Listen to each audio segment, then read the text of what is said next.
The term cultural competence is now outdated. I think most cultural practitioners want to call it cultural humility because it implies cultural competence means that if you take a course, you're going to be competent in culture, which no one is.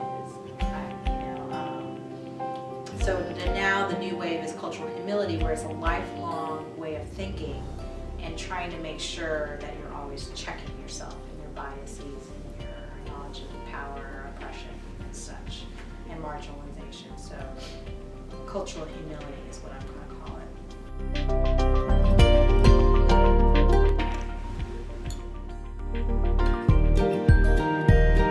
I'm Tuyet Duong, and Tuyet means snow in Vietnamese. My whole name, Giang Tuyet, means falling snow because of the snowstorm in Oklahoma. It's very poetic. Duong is my last name. It's spelled D-U-O-N-G, and it's actually more rare last name in Vietnamese. But the Duong comes from the north, and my father was actually born in the birthplace of Ho Chi Minh. And Duong is a name that people know is from the north, which has all sorts of political, social implications, because being from the north as a Vietnamese person can be looked down upon because the Southerners were the ones who opposed the communists.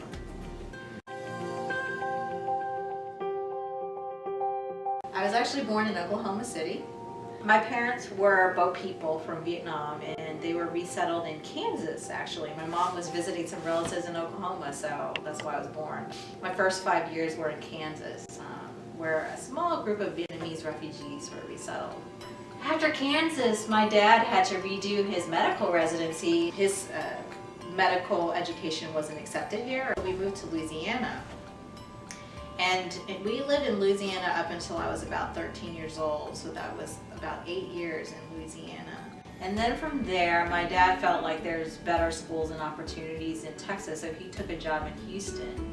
And that's where I went to high school, and then I went to Austin for college and law school. I also practiced law for a couple years in Texas too, before moving up to DC.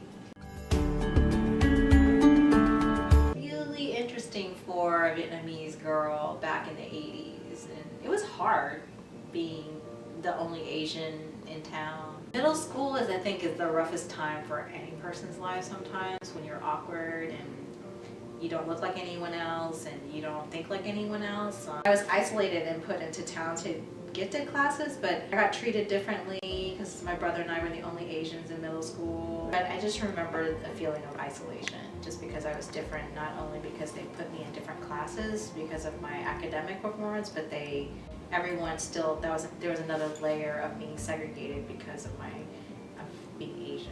Then in high school was different because my parents moved to a suburb where there were a lot of Asians. And so all of a sudden I was amongst a lot of Asian people, and mostly Asians were my friend.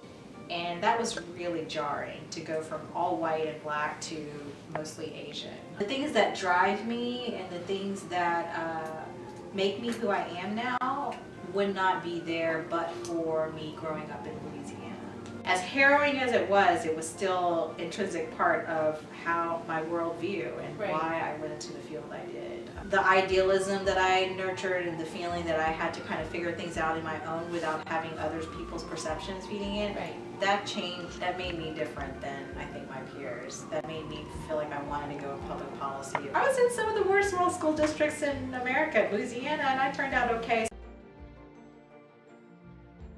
Oh yeah, my mother-in-law, she cooks. She lives with us and she cooks for us. She makes pho, which is the national dish of Vietnam, which is that broth where you steep the bones. She makes beef stew, which is bún bò Huế, which is the national dish of Hue, which is the central part of Vietnam. And it's spicy, and it's almost medicinal how amazing it is on a winter day. And then canh chua, which is our fish stew, which is amazing. It's like a sour fish stew. I went back 2 years ago for the first time. My husband took me. And I'll tell you this, my dad refuses because he was in prison camp for a year under the communists after the fall of Saigon. So he absolutely refuses to ever, he's like, I will never step foot in Vietnam for as long as I live, as long as the communist government is there. So he never took us back. So my first time was 2 years ago. I loved it. I loved the culture. I loved the crowdedness, the pollution, the beaches. I loved everything about it. So I want to go back, and I do want to do work there. I want to teach there one day when I'm retired.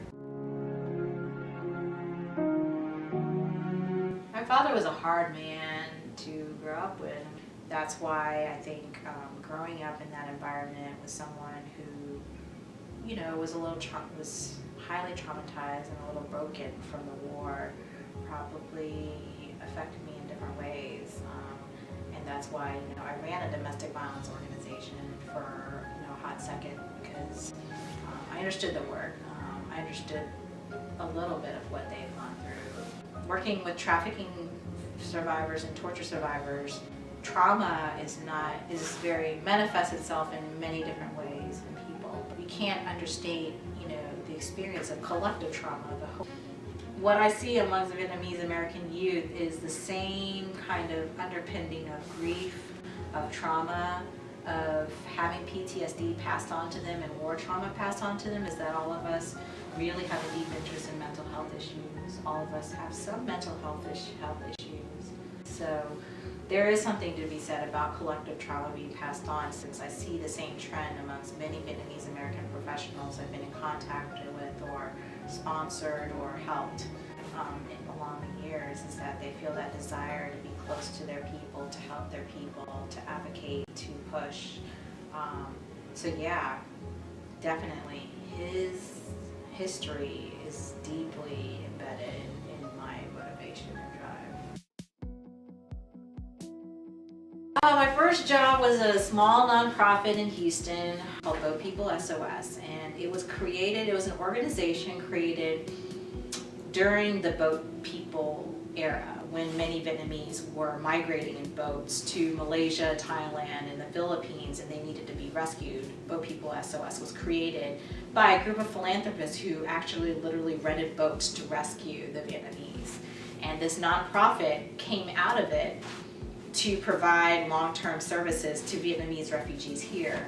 So I was brought in as a Vietnamese staff attorney in that Houston, Texas branch after I got out of law school to be an immigration attorney. And it was 2 years of kind of back-breaking client work with trafficked individuals who've been tortured and needed some help with their citizenship, and a variety of other immigration work. But then in a small nonprofit like that, you end up doing everything too. You know, when I saw the listing on Law Crossing, it's mostly corporate, sexy corporate, high-paying jobs, but I saw trafficking attorney, and I was like, that's it, that's my job. Human trafficking attorney. I was like, this is great. And they needed someone who spoke Vietnamese. But being an immigration attorney now no longer means being just an immigration attorney. You have no choice but to be involved in the social justice movement. You have no choice but to do advocacy. You have no choice but to be part of the civil rights and human rights movement, which is all together, because your clients and your constituency are being marginalized by society, by the law, by policies, by people's racism, by their perceptions. And so you always are fighting for them and your constituency. So in the midst of fighting as an immigration attorney in Texas, in the aftermath of Hurricane Katrina, I came into contact with the civil rights organization here, Asian American Justice, and they recruited me. So that's why most of my career path has been now in policy and lobbying and advocacy, and I'm good at it. I have confidence in the youth. This generation, we're kind of the in-between. We're, you know, smack between the beginning and the middle of the civil rights movement. So I'm just hoping that this, you know, if I do my job right as a mom, as an educator, as an activist, and everybody understands their role in this fight, that, you know, we can kind of, you know, make ourselves up to history somehow. So that's all I have, is just the whole, it's in your hands, not mine now.